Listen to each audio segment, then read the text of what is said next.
এক্ষেত্রে আমরা একটা জিনিস নিশ্চয়ই মাথায় রাখতে পারি যে দেখুন, সরকারি মাধ্যম যেটা, সেটা সাধারণত দেখা যায় যে যখন যে সরকার থাকে তার কথাই বলে, তার মুখপাত্র হয়ে পড়ে। এরপর কর্পোরেট মিডিয়া যেটা, সেখানেও আমরা দেখতে পাই যে নানা ক্ষেত্রে স্পন্সরশিপের জন্য বা বিজ্ঞাপনের জন্য আপোষের ব্যাপার থাকে। সেক্ষেত্রে অনলাইনের একটা সুবিধা হচ্ছে যে এটা গরিব মানুষের মিডিয়া, এখানে খরচ অপেক্ষাকৃত কম এবং এখানে একজন লেখক বা ব্লগার খুব স্বাধীন, সে চাইলেই তার চেতনার কথা, তার আদর্শের কথা পরিষ্কারভাবে বলতে পারে এবং সেক্ষেত্রে কোনো কর্পোরেট আগ্রহ বা রাষ্ট্রীয় আগ্রহ এক্ষেত্রে বাধা হয়ে দাঁড়ায় না। সেইটা সম্ভবত আপনাদের প্রথম প্রজন্মের যে ব্লগাররা, তাদের জন্য একটা বড় ধরনের সুবিধা হয়ে দাঁড়িয়েছে এবং তার মাধ্যমেই আমরা দেখা গেল যে মুক্তিযুদ্ধের অনেক অমূল্য দলিল ফিরে পেলাম। অনেক মুক্তিযুদ্ধ নিয়ে অনেক বিতর্কিত জায়গা রয়েছে, যে জায়গাগুলোকে পরিষ্কার করা গেল বা স্পষ্ট করা গেল এই ধরনের ব্লগিং এর মাধ্যমে। জি, এটা সত্যি, কিন্তু দেখা যাচ্ছে যে এই সুবিধাটা আমরা কিন্তু সাধারণ মানুষের কাছে পৌঁছে দিতে পারছি না। অনেক বিতর্কের সফল জবাব আমরা ইন্টারনেটের মাধ্যমে দিয়েছি, তাতে হয়তো শিক্ষিত সমাজের একটা অংশ কিছুটা হলো তাদের ইয়েটা ফিরে পেয়েছে, কিন্তু এই একই জিনিসটা যদি একটা প্রকাশনার মাধ্যমে, একটা পত্রিকার মাধ্যমে একটা সাধারণ মানুষের কাছে পৌঁছে দেওয়া যায় যে আমাদের অমুক নেত্রী বা তমুক নেতা যে দাবিটা করেছেন বা যে দাবি করছেন, যে এই উদাহরণ হিসেবে বলতে পারি সাধারণ ক্ষমার মাধ্যমে সব স্বাধীনতা বিরোধীদের ক্ষমা করে দেওয়া হয়েছিল, কিংবা 195 জন পাকিস্তানি যুদ্ধবন্দীকে ছেড়ে দিয়েছিলেন শেখ মুজিব ক্ষমা করে। এগুলো এইসব অপপ্রচারের জবাব কিন্তু অনলাইনে সফলভাবে দেওয়া হয়েছে, প্রমাণ দলিল সহকারে, ঘটনাক্রম উল্লেখ করে। এই জিনিসগুলো যেগুলো মেইন স্ট্রিম মিডিয়াতে যেহেতু আসছে না, সেজন্য এইসব নেতা নেত্রী খুব সহজেই বক্তৃতার পর বক্তৃতায় কথাগুলো বলে যেতে পারছেন। মানুষ যদি এই তথ্যগুলো পেত, তারা জানতো যে এই নিমিত্তে বলছেন, তখন সেই নেতা নেত্রী ভাবমূর্তি বা মানে তার বিষয়ে নিজের কাছে সব থাকতে পারতো যে না, আমি জানি সত্যি ঘটনাটা কি। এই সরকার ক্ষমতায় এসেছে বলা যায় যে তাদের নির্বাচনী ইশতেহারে যুদ্ধ অপরাধীদের বিচার এবং ডিজিটাল বাংলাদেশ, এই দুটো বিষয় সংযোজন করার জন্য। আমরা দেখতে পাচ্ছি যে সরকার যুদ্ধ অপরাধীদের বিচারটা করছে বা করার চেষ্টা করছে, কিন্তু এই ডিজিটাল বাংলাদেশ যদি সরকারের অঙ্গীকার হয়, তাহলে কিন্তু বাংলাদেশে সর্বত্র অনলাইন সুবিধাটা পৌঁছে যাওয়ার কথা সরকারের মাধ্যমে এবং ডিজিটাল ডিভাইডটা কমিয়ে আনার কথা। আপনি কি বলবেন এই ক্ষেত্রে? হ্যাঁ, নিশ্চয়ই, এটা তো আপনি ঠিক জায়গা ঠিকই বলেছেন। পাশাপাশি যেটা হচ্ছে যে আমরা দেখছি যে সরকারের বিরুদ্ধে বা যুদ্ধাপরাধের বিরুদ্ধে যে ধরনের প্রচারণা অনলাইনে চলছে, সেটা কিন্তু সরকারেরই উচিত এগিয়ে আসা। ডিজিটাল তথ্যটা তাদেরই দেয়া, ডিজিটাল বাংলাদেশের তাদেরই দেয়া, কিন্তু দেখা যাচ্ছে যে এই অনলাইনে তাদের উপস্থিতি বলতে গেলে শূন্য।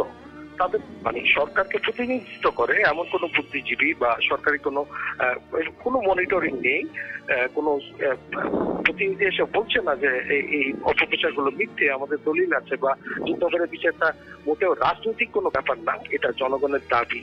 আওয়ামী লীগ নির্বাচনী ইশতেহার পূরণের জন্য, ভোটারদের কাছে প্রতিশ্রুতি পূরণের জন্য এটা এগিয়ে এসেছে এবং এটি একটা স্বতন্ত্র মাধ্যম।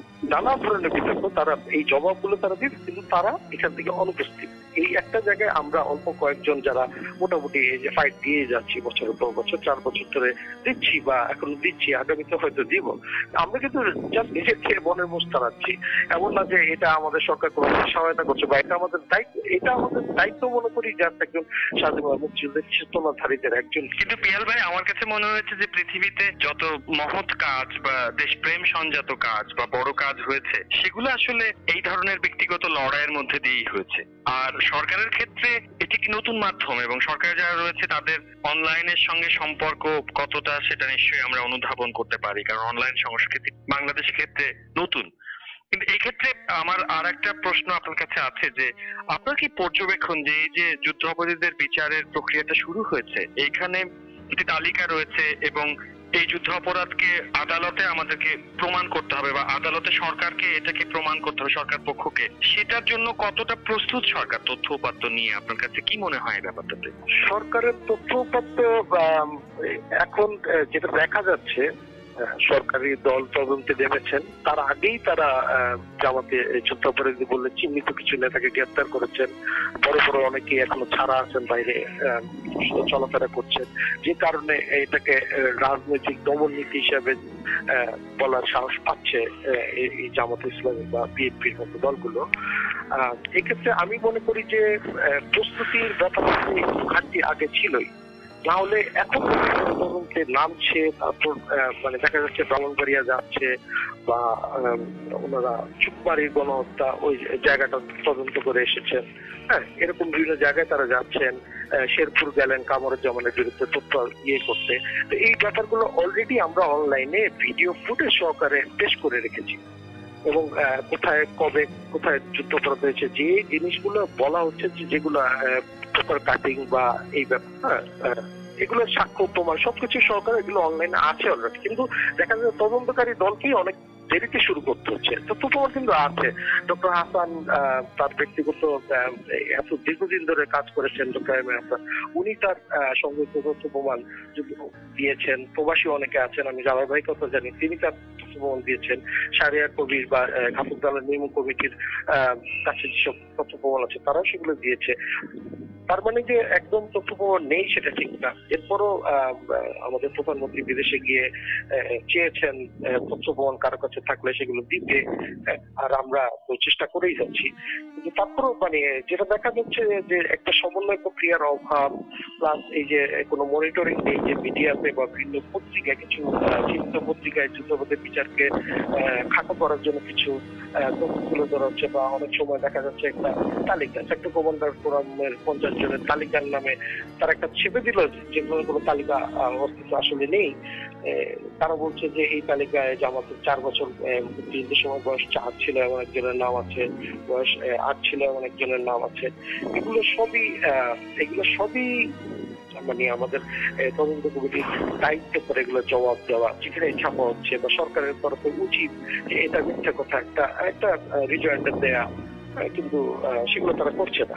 তো ব্যাপারটা দেখা যাচ্ছে যে সরকার অনেকে বলার সুযোগ পাচ্ছে যে সরকার সময় ক্ষেপণ করছে, সরকার প্রস্তুত না বা বাইরের চাপ আছে। আমি অনেকের সাথে কথা বলে দেখেছি যে মানে এ ধরনের ব্যাপারগুলো তারা অফিসিয়ালি উড়িয়ে দেন, কিন্তু যখন আড়ালে বা একান্তে কথা বলেন, অফ দ্য রেকর্ড কথা বলেন, তখন আমি তাদের ভিতরে একটা দুর্দণ্যমান্যতা দেখতে পাই। বা এই যে মন্ত্রীদের বেফাস কথাবার্তা, একজন বলে ফেললেন যে একজন নেত্রীকে উনি যুদ্ধ অপরাধী, বা আরেকজন আমাদের একজন নেতা বিদেশে গিয়ে বললেন আমরা এটা এক ধরনের রূপক ধর্মী বিচার করছি যুদ্ধাপরাধের। এটা মানে কথা বলার লোভটা, মিডিয়ায় কথা বলার লোভটা সামলাতে না পারা। সেটাই, হ্যাঁ, এই বেফাস কথাবার্তা একটা ক্ষতিকর ব্যাপার।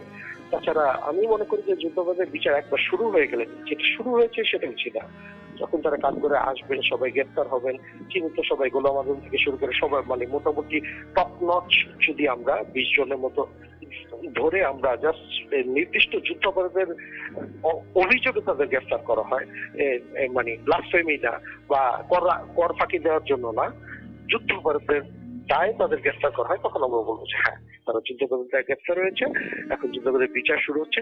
তারপর দেখা যাবে এটা ফেয়ার ট্রায়াল বা কি না, বা মিডিয়া ট্রায়াল কি না, এগুলো নিয়ে যারা বিভিন্ন সব কথা বলার সুযোগ পাচ্ছেন সেগুলোর একটা জবাব দেওয়া যাবে হয়তো। এখন পর্যন্ত আমি হাল ছাড়িনি, আমি আশাবাদী যে বিচার হবেই, কারণ তরুণ প্রজন্ম একটা বড় অংশ চাচ্ছে বিচার হোক।